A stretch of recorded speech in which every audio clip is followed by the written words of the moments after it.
छत्तीसगढ़ के बीजा घाट के अंतर्गत आने वाले बेमतेरा इलाके में 16 जनवरी साल 2022 की एक सुबह लगभग 6 बजे एक व्यक्ति अपने घर से बाहर निकलता है।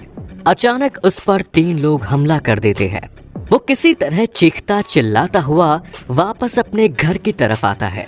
वो अपने घर में आकर छुप जाता है, फिर अपने घर के लोगों से बोलता है कि मुझ पर हमला हो गया है, आप सभी अपनी अपनी जान बचाओ। घर में उसके माता पिता और उसकी बहन मौजूद थी। वो सभी हैरान हो जाते हैं। उसके चीखने चिल्लाने की वजह से आसपास के लोग अलर्ट मोड पर आ जाते हैं। पुलिस को भी फोन कर दिया जाता है, लेकिन इसी बीच पुलिस के पहुंचने से पहले उस पर हमला करने वाले वहां से भाग जाते हैं। छत्तीसगढ़ का ये परिवार डरा सहमा किसी तरह अपनी जान बचाने पर मजबूर है। आखिर क्यों? जिंदगी इन लोगों के साथ कौन सा खेल खेल रही है, जानेंगे आज के इस वीडियो में। आप बने रहिए हमारे साथ बिल्कुल आखिर तक। इस घटना से परिवार की बेटी ये समझ जाती है कि उसके भाई पर यह हमला उसके पति के भेजे हुए किराए के गुंडों ने किया है। पुलिस मामले की तफ्तीश में लग जाती है और पुलिस की इंक्वायरी में जो कहानी सामने आती है वो समाज में मौजूद सफेद पोश भेड़ियों की एक नई करतूत को सामने लाती है। साल 2019 में 45 साल का एक आदमी एक मैट्रिमोनियल साइट पर अपनी प्रोफाइल को अपडेट करता है, जिसमें अपनी डेट ऑफ बर्थ 1974 के बजाय 1985 बताता है। अपने आप को शराब और नशे से दूर रहने वाला एक पेशेवर बिल्डर बताता है। अपनी सालाना इनकम को 1 करोड़ बताने वाला ये आदमी अपनी प्रोफाइल को इतना अट्रैक्टिव बनाता है, कोई भी लड़की या उसका परिवार आसानी से उसके झांसे में आ सकता था। और हुआ भी ऐसा ही। सरकारी स्कूल में बतौर शिक्षिका काम करने वाली लता उसके इस झांसे में आ गई। लता फेसबुक के जरिए इस व्यक्ति को रिक्वेस्ट भेज देती है और इसकी फ्रेंड रिक्वेस्ट को एक्सेप्ट कर लेता है वो। इसके बाद दोनों एक दूसरे से सोशल मीडिया के जरिए कनेक्टेड रहते हैं। आगे चलकर दोनों में नजदीकियां बढ़ती है और बात शादी तक पहुंच जाती है। छत्तीसगढ़ के रायपुर में 24 अक्टूबर साल 2019 में इन दोनों की धूमधाम से शादी हो जाती है। मगर इस शादी में हैरानी की बात ये थी कि लड़की की तरफ से उसके तमाम रिश्तेदार, माता पिता, भाई सभी लोग शामिल थे, लेकिन लड़के की तरफ से उसके फैमिली से कोई भी व्यक्ति इस शादी में शामिल नहीं होता।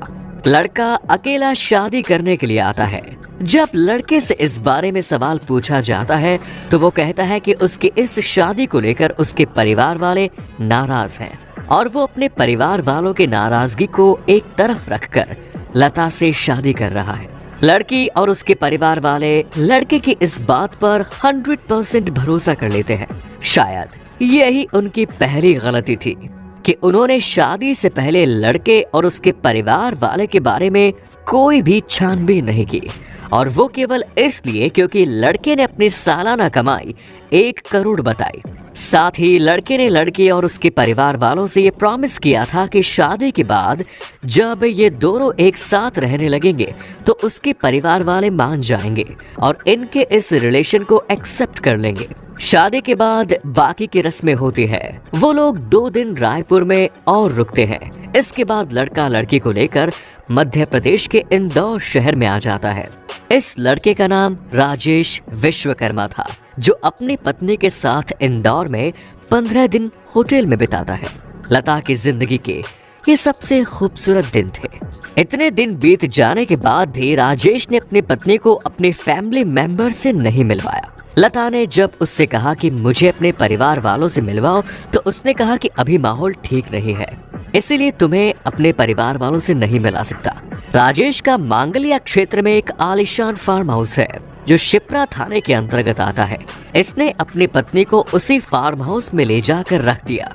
इस फार्म हाउस में जिंदगी की जरूरतों से बढ़कर इच्छाओं को पूरी करने वाली हर लग्जूरियस चीज मौजूद थी।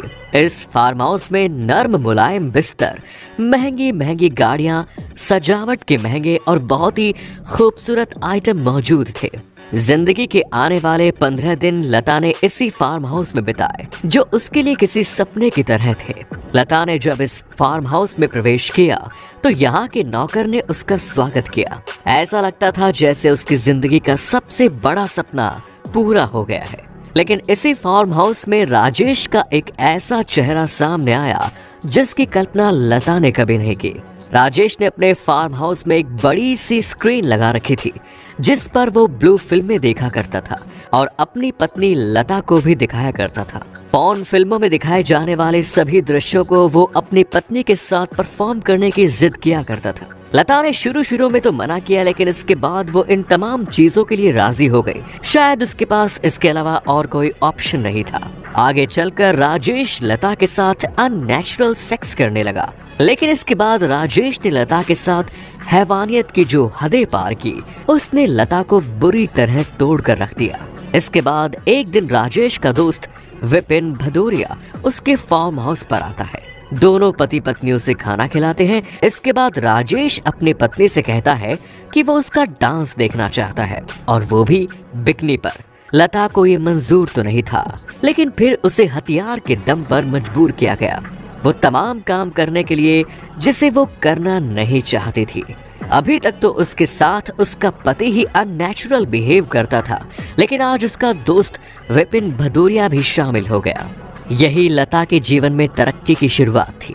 इसके ठीक अगले दिन राजेश का दूसरा दोस्त विवेक विश्वकर्मा आता है। इसके अगले दिन अनिकेश बघेल। इसके बाद तो लगातार दोस्तों का आना शुरू हो जाता है। अब एक साथ कई दोस्त मिलकर वहां पहुंचते हैं जो बड़ी सी स्क्रीन में एक साथ ब्लू फिल्में देखते हैं, और फिर लता के साथ ग्रुप में वो हरकतें किया करते थे जो वो टीवी की स्क्रीन पर देखा करते थे।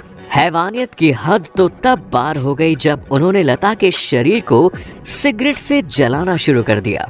उसके शरीर का शायद ही ऐसा कोई अंग बचा होगा जहां सिगरेट से जलाए जाने के निशान ना हो। इसके फार्म हाउस पर जो नौकर था, उस नौकर को राजेश ने कहकर रखा था कि लता जब भी अपने कमरे में रहे, इसके शरीर पर कोई कपड़ा ना रहे। उसे न्यूड इसलिए रखा जाता था ताकि वो यहाँ से भागने की कोशिश ना कर सके। फार्म हाउस का पूरा प्रीमाइसेस सीसीटीवी कैमरे से लैस था, और ये सीसीटीवी कैमरे राजेश के मोबाइल पर ऑनलाइन खुलते थे, जिससे वो पूरे फार्म हाउस में लता की हर एक्टिविटी पर नजर रख सकता था। अब राजेश के दोस्तों की संख्या बढ़ती है। पहले 3-4 दोस्त एक साथ मिलकर लता के साथ संबंध बनाते थे। लता के साथ जो भी कुछ हो रहा था, ये लोग बाकायदा उसकी वीडियोग्राफी करते थे और उसके वीडियोस को मोबाइल पर अपलोड कर देते थे। पर अब इनकी संख्या 10-15 से 20 हो गई। लता की सहन शक्ति जवाब दे गई, पर उसके पास वहां से बचने का कोई उपाय नहीं था। लता के परिवार वालों से हथियार के दम पर उसकी बात कराई जाती थी। इस बातचीत के दौरान वो केवल हालचाल देने के तक की बात करती थी। लता रोकर गिड़गिड़ाकर उन लोगों से भीख मांगती थी कि उसे वहां से जाने दिया जाए। राजेश विश्वकर्मा पर उसका कोई असर नहीं होता। अब शहर से दूसरी लड़कियां भी वहां लाई जाती थी, उनका भी नंगा नाच कराया जाता था। शायद ही कोई ऐसा दिन बीता हो जब लता के साथ सामूहिक रूप से शारीरिक संबंध ना बनाए गए हो, उसे नग्न होकर नाचने के लिए मजबूर ना किया गया हो। लेकिन एक दिन राजेश विश्वकर्मा इस शर्त के साथ उसे मायके जाने की इजाजत देता है कि ये जो भी कुछ हो रहा है उसके बारे में तुम किसी को कुछ नहीं बताओगे। उसकी तमाम अश्लील वीडियो सोशल मीडिया पर अपलोड कर दी जाएंगी और तुम्हारे परिवार को भी जान से मार दिया जाएगा। लता मायके में आकर रहने लगती है। इसके बाद राजेश अपने दोस्त विपिन को उसे लाने के लिए भेजता है और कहता है कि अगर वो न आए तो उसे जान से मार दो। विपिन उसके भाई पर हमला करता है। इसके बाद बात पुलिस तक पहुंचती है और पुलिस बलात्कार के साथ साथ 376 2G, 376 2N, 377, 594, 206 के साथ साथ आर्म्स एक्ट की धाराओं में मामला दर्ज करती है। राजेश, विपिन, अंकेश और विवेक, इन चारों आरोपियों को गिरफ्तार किया जाता है। फिलहाल ये सभी जेल में हैं। पुलिस के एसपी और जिले के डीएम इसके फार्म हाउस की जांच करते हैं, जो कि अवैध निकलता है। उसे बुलडोजर के जरिए गिरा दिया जाता है। इतना ही नहीं, मोबाइल और फार्म हाउस की तलाशी में वो हर चीज मिलती है जो दुनिया में कामुक विकृतियों को पूरा करती है। जब राजेश का फार्म हाउस गिराया जा रहा था तब इसकी पहली पत्नी अचानक से सामने आई और उसने इस फार्म हाउस को बचाने की पूरी कोशिश की। उसने ये तो स्वीकार किया कि उसका पति एक अय्याश किस्म का इंसान है, लेकिन फार्म हाउस को बचाने में उसने एडमिनिस्ट्रेशन को भी गुमराह करने की कोशिश की।